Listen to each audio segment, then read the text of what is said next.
Did a video not too long ago talking about the minimum wage because Joe Biden has said that he wants the minimum wage to be $15 an hour, the federal minimum wage, that is, to be $15 an hour.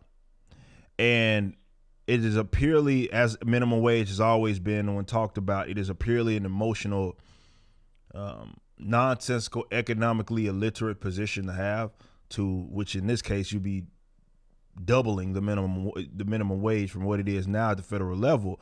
But more so is that people think that, okay, you raise the minimum wage and businesses, big or small, are going to just sit there and just take the hit when their employees have. That would be the only way that would make sense.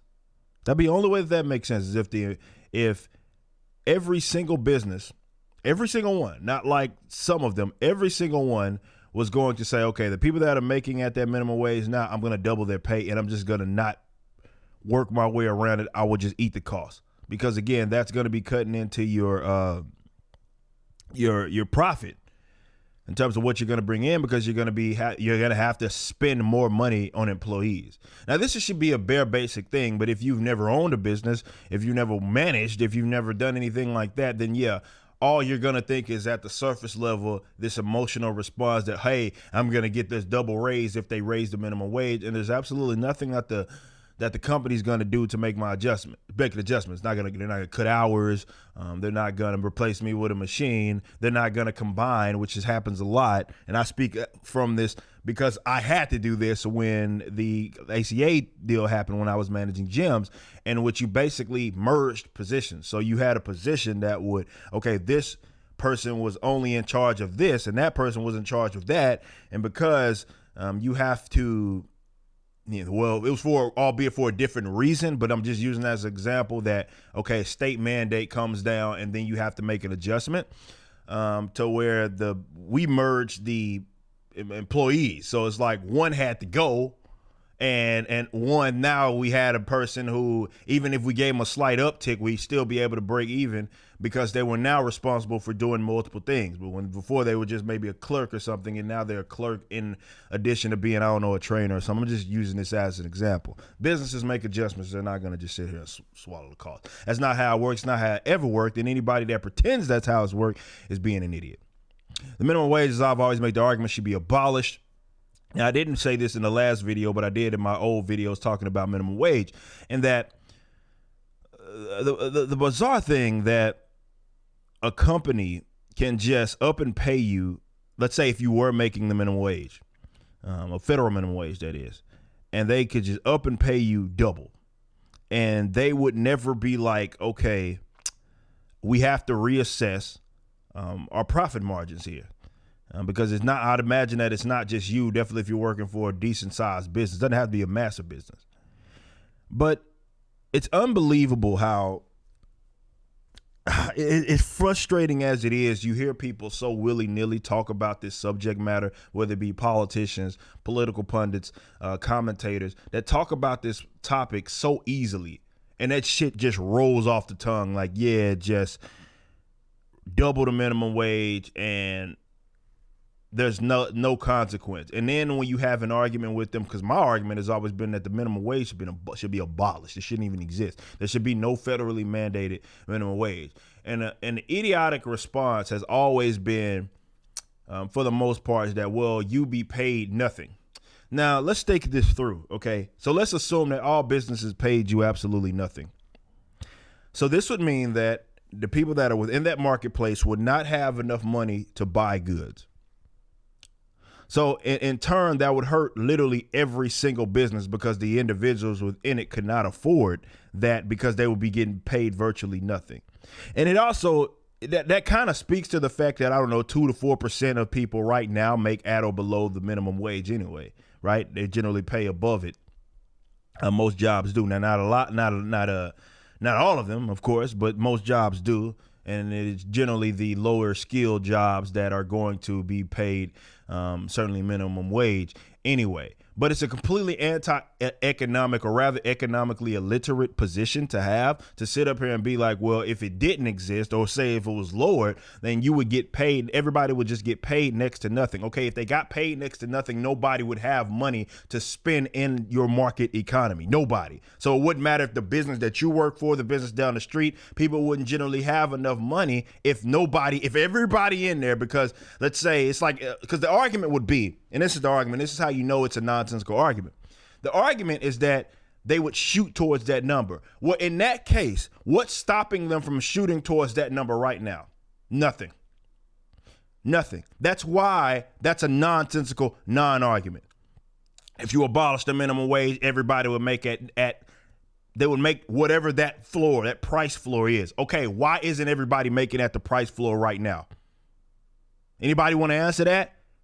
Because legally, it's nothing stopping them from having everything, shooting at, whether it be the state or federal minimum wage, because sometimes the state minimum wage is above the federal one. But if that were the case, then most people should be making at that number, whatever it is, that price floor that was being set, be it in the state minimum wage or the federal minimum wage. But that's not the case. So that in itself, like, you have a working example right now of the price floor not being shot at right now, because legally they could absolutely do that. All minimum wage effectively does is price people out of the market. That's it. It is a feel-good, economically illiterate position that sounds great, but it operates under the assumption that nobody would ever make an adjustment. And this is the hilarious thing, and I'm going to show you guys right here. Crackhead leftists all over Twitter have been saying things like this. And as you see, I say leftists making an argument that only big businesses should exist. Here's what it says. If you can't pay $15 an hour to your employees, maybe you shouldn't own a business. Now, I'm gonna repeat that one more time, because it's as stupid as it sounds. Let's reread it one more again. If you can't pay $15 an hour to your employees, maybe you shouldn't own a business. So the idiot is making the argument that if you cannot afford to pay someone, which is a very solid wage, by the way, of $15 an hour. Certainly, I know some of that depends on where you live, but that's a lot of money. Decent amount. Well, it's a decent amount of money. Let's say that. Not a lot, but a decent amount of money. And they're saying that right here, if you can't afford that, so damn B, if you only can afford to pay your employees 12 or an employee 12, then you basically shouldn't be in business. They are making an argument that only big successful businesses, which are really the only ones that benefit from minimum wages, because Walmart can afford and they'll make whatever adjustments they need to make. But it's generally the mom and pop shops that are only paying their, let's say, clerks $10, $12 an hour or something like that, which the clerk is generally fine with that. They're the ones that are going to see issues with that again. So it comes back to combining jobs and stuff like that. So it's like, are you serious? So only the big ones should exist. And that's just a frustrating thing. But these are the people that so passionately talk about economics and business and having no idea what the hell that is that they're talking about. Like I said, I didn't make my first job out of college. I did not make anywhere near $15 an hour, unless you think $11 is near $15. I had the latest games. I was able to eat. I was able to afford my bills and whatnot, having made that. And this is in South Texas.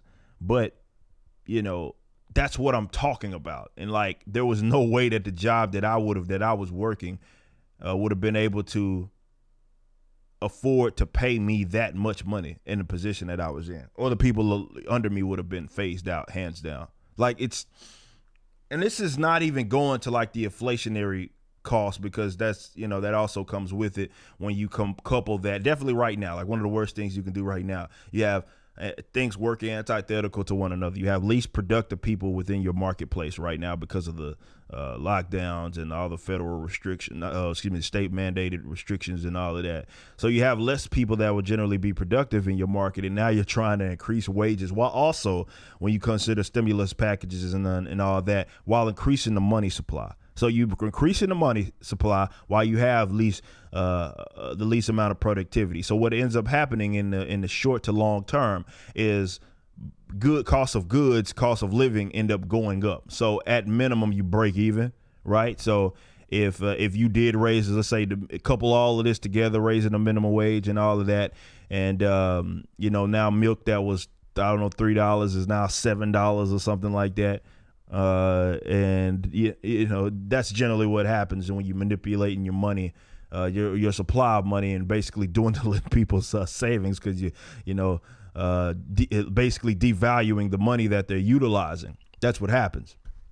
But again, when you got Keynesians in office and people that lead with emotions because that's what people vote for, well, here you have it. And this is why any kind of form, I know people will say we live in a republic, but I think we've long jumped that shark or crossed that bridge, or whatever freaking analogy that you want to use. The bottom line is, in the event that there is a setup where people can vote for a person, and that person who gets most of, because this isn't just the presidency that we're talking about, when you consider Congress and everything, it's a Democratic vote. That's exactly what it is. It is the person that gets the most votes holds the position of power. That is why it's silly, because people tweet shit like that, and these people are voters.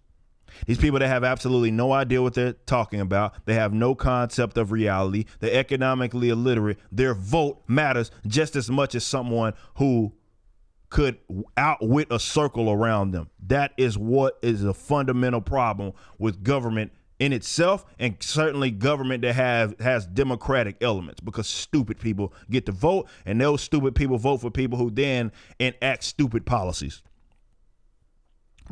Democracy or democratic elections do not and are not synonymous to freedom, and they certainly do not negate the reality of economic law, because these are wrongful assumptions, but they are starting to manifest itself into government policy. Low information voters are a real thing.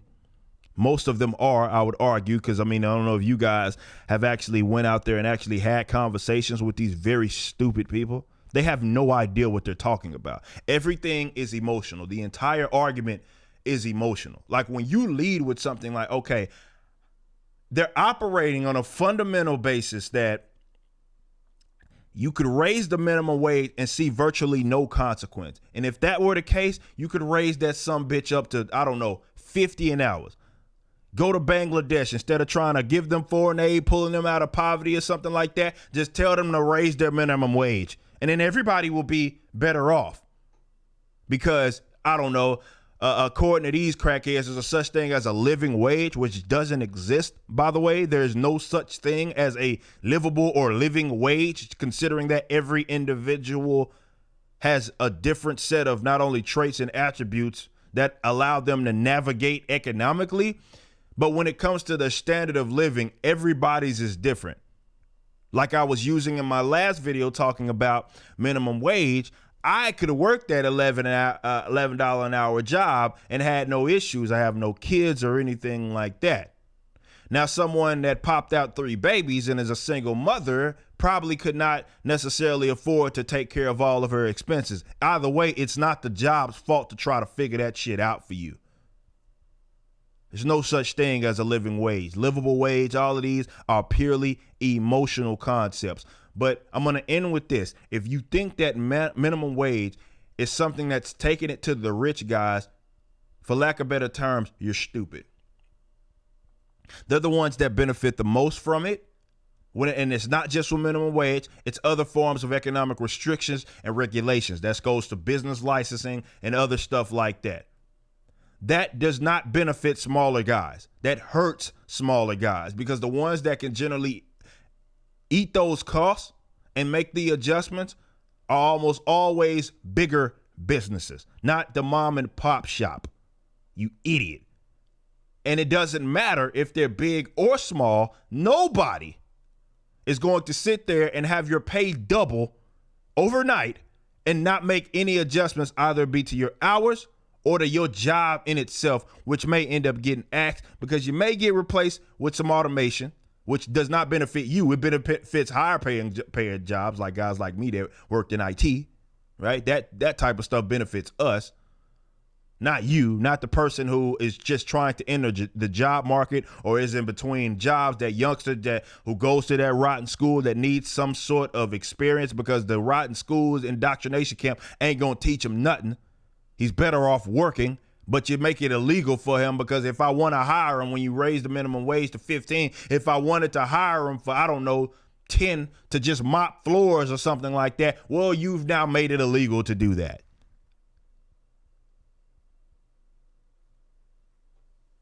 Golly, these guys are idiots.